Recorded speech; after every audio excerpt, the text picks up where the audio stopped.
Dəqiqləşəndən sonra, aydın olandan sonra, yəni əgər şəxsdə infeksiya varsa, o müalicə olunur.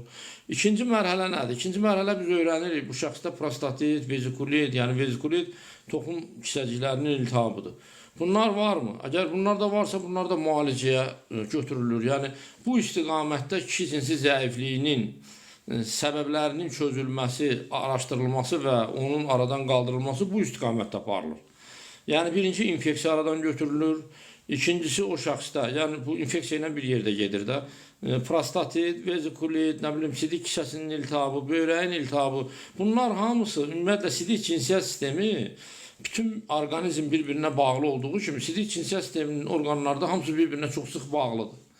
Ona görə bunun birində iltihab olanda digərini vurur. Məsələn, babasıyla olanda prostatit yaranır. Nəyə görə bunlar qonşu sahələrdir? Babasının nə deməkdir? Anus nahiyəsində durğunluq, qan dövranının pozulması avtomatik olaraq keçir prostata və prostatda da durğunluq yaranır, iltihab baş verir. Əgər mikrob varsa, o da qoşulur ora.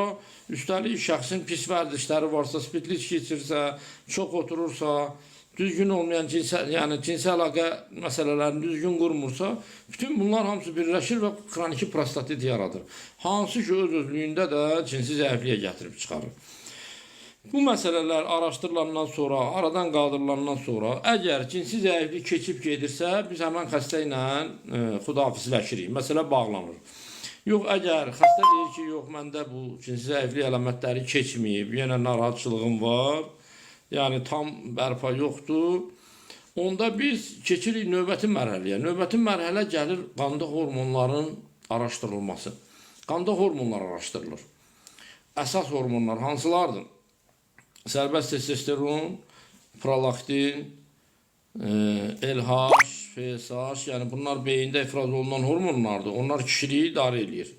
Kişinin cinsi funksiyasını, toxum əmələ gəlməni idarə edir. Sonra TSH, qalxana bənzər vəzin hormonları, T3, T4, bu hormonlar araşdırılır və oradakı göstəricilərə baxırıq. Yanaşı olaraq şəxsdə gizli şəkər yoxlanılır, insulin, glikohemoglobin dəqiqləşdirilir. Nəyə görə? Əksər adamlar deyir, hə, yox, məndə şəkər yoxdur, şəkərim də